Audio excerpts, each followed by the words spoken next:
So this is my first do-it-yourself water chiller. I'll start by naming the parts of it. This is the condenser. This is the evaporator.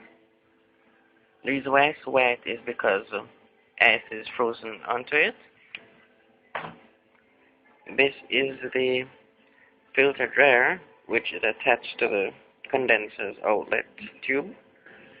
This is the access valve, which allows me to remove refrigerant from the unit or add it to it. So this is actually called the liquid line access valve. This is a capillary tube, and this is the compressor. It's called a freezer refrigerator compressor because it's used for both freezing and regular refrigeration. This is the second gas line access valve. Serves the same purpose, which is actually for convenience.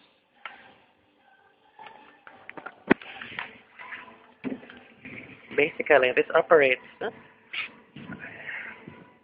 in such a way that there's always gaseous refrigerant in this evaporator coil, and there's liquid refrigerant in this coil condenser. This unit moves heat from the evaporator to the condenser. That's how all air conditioners and refrigerators work. And there is no other way to cool, actually, or at least no other way to refrigerate. So basically, the compressor is continually sucking refrigerant gas out of this coil, and it's continually forcing that gas into this coil.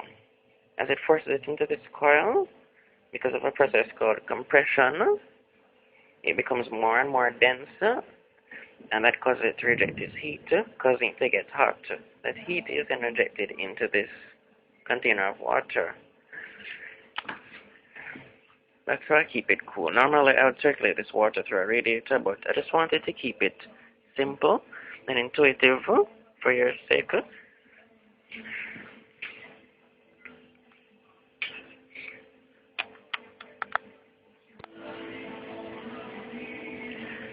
This is a plain tubing evaporator.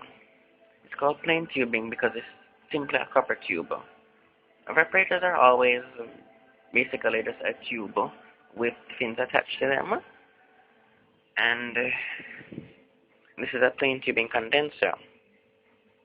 For the same reason, no fins are attached to it, so both of them have to be submerged in water in order for them to be useful.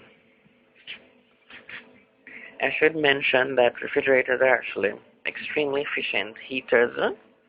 For every unit of electricity they consume, they can provide a unit of heat. 3 units of heat. This is because they're actually drawing some of the heat out of the air. The evaporator absorbs heat from the air. Some heat is produced by the compressor, and even more heat is generated as the refrigerant particles bounce into each other as they're being compressed inside the condenser.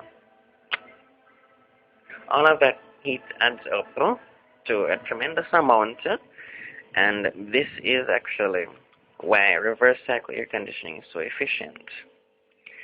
This is a 1/4 horsepower compressor operating using R134A refrigerant, or refrigerant 134A.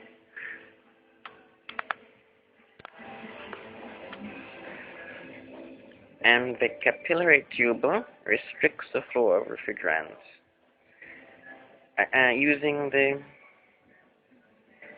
Due to the fact that it's so narrow, it's hard to get the refrigerant through it, and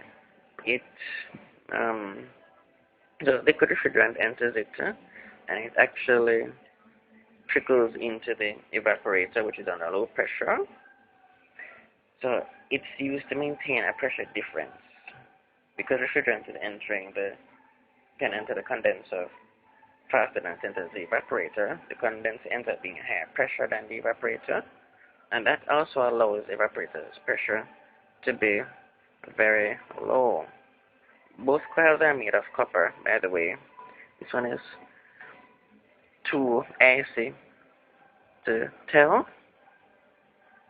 Anyway, in the next video I'll provide you with more detail.